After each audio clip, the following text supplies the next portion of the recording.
Тұлғалар бізде осы апта келесі аптадай 10 күндік қазақ тілі мен әдебиеті пәнінің апталығы өтіп жатыр.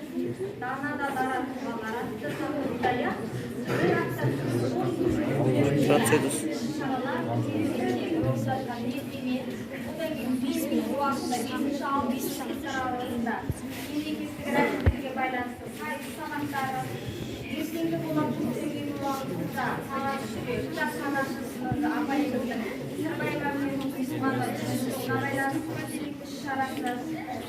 Сәрсенбі күнінде 9 сынып оқушылары, яғни 9-шы А және Б сынып оқушыларының арасында Қазбек бидің кім жақын, не қымбат, не қиын тақырыбында сайыс сабақ өтеді.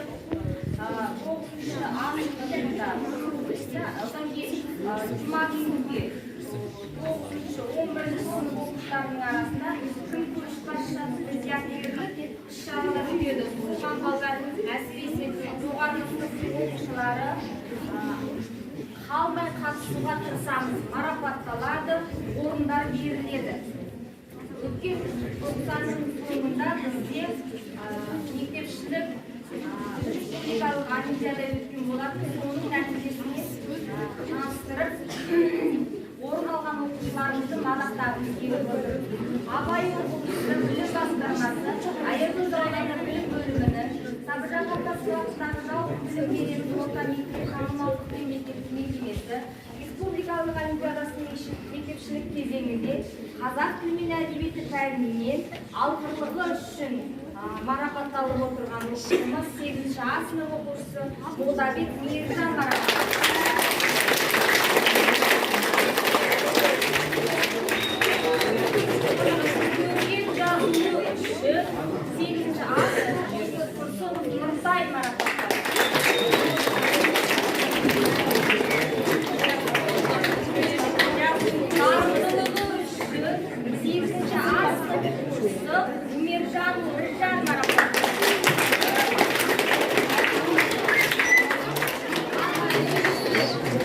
Орындарға кезек берейік, балалар 3-ші орыннан бастап айтамыз, 8-ші А сынып оқушысы 3-ші орын Бакимбаева Жалел.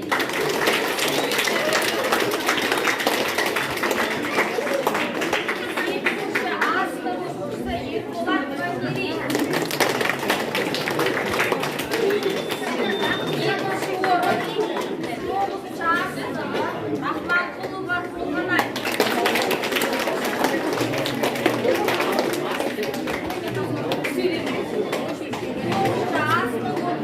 2-ші орын Умарбеков Айдос. 2-ші орын 8-ші А сыныбы Оспанова Диана.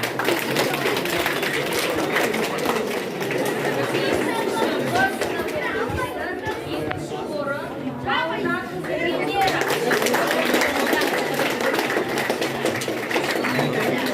7-ші орын 10-ші Б сынып оқушысы Еркін Айдері.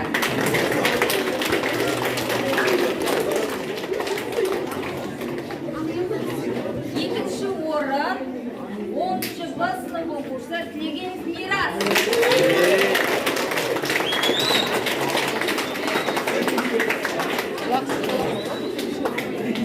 2-ші орын 10-ші Б сынып оқушысы Қажыгереев Жалғас.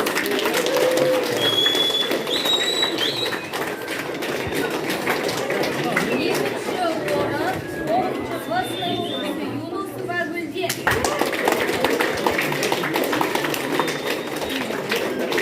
2-ші орын 10-ші Б сынып оқушысы Нұрлан Нұрай.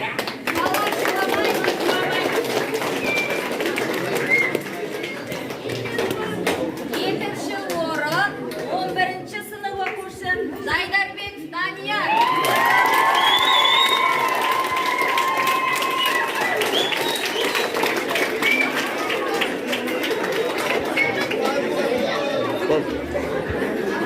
1-ші орындарға кезек берейік. 1-ші орын алып, аудандық кезеңге жолдама алып отырған оқушылар 9-ші А сынып оқушысы Бақытова Аружан.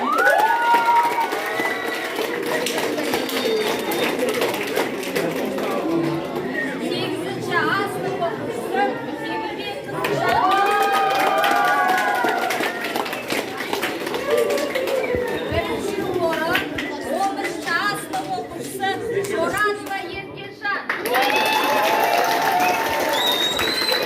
аяқтағаны. Ерекше сақталатын есімдер болады. Олар өзгелерден ерекшеленіп, артында өшпес із қалдырады, елге қызмет етеді.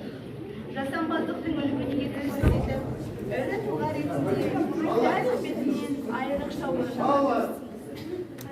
Ерлік пен ерліктің киесіндей, батылдық пен батырлықтың иесіндей, асылдық пен жасандылықтың үлгісінде атаңызға айналған баһадүр батырларымыз, алмас қылыштай өткір де қайсар, дана да данышпан, шешен әрі ақын.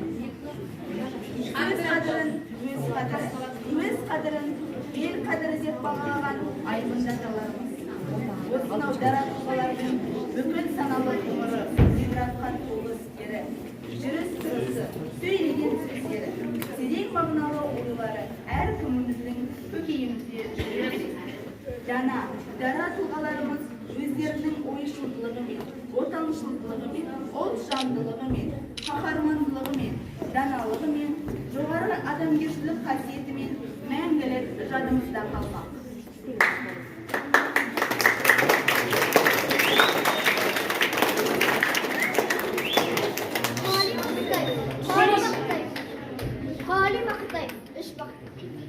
Ең бірінші бақытым халқыммен, соған берер ойымның алтын кен. Ол бар болса, мен бармын, қор болмаймын, қымбатырақ алтыннан артын. Ал екінші бақытым тіліммен, тас жүректі тілімнен тіліммен, кей-кейден дүниеден түнсем, қасиетті тіліммен. Бақытым бар үшінші отан. Құдай деген кім десе отан дер. От сөнген жалғанның жапарсың ба? Оталмы? Ойланбай-ақ келді отал берем.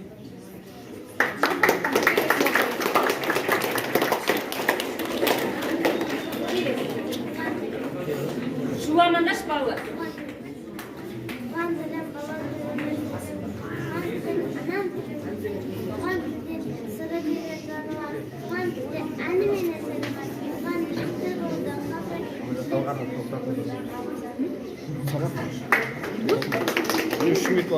Неспек айтылы, бәйтілек. Түбіне тіршіліктің тағдырые, тәңірдің ғұзырында бар дүние. Қызыл тіл қаратасты балқытады, келгенде қылқобыздай зар күйіне. Сүрінбес су төгілмес тілім жорға, атасы ақпа жырдың пірім қолда. Шақырып аруағыңды атыңдатап, өзіңе сыйым баған күнім бар ма? Абай Құнанбайұлы.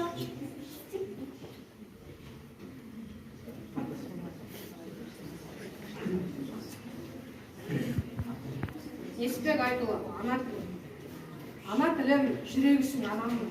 Жүрек ана, мен өзіңнен жаралдым. Сағат сайын саулығыңды тілеймін. Сенсіз мынау керегіне қаламын. Сенің әрбір тынысыңмен күн кешем.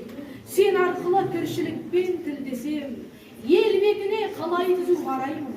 Ана тілім, егер сенің арқаң дүниеде сұлықсан. Сенің арқаң жүзіп ішсең тұнықтан, туған анамды ұмытқаным емес пе, ана тілім, егер сен ұмытсаң.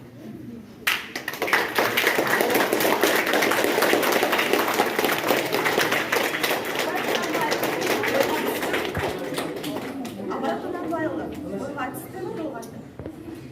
түстім толғанды, өз мінімді қолға алдым. Мінезіме көз салдым, тексеруге ойладым.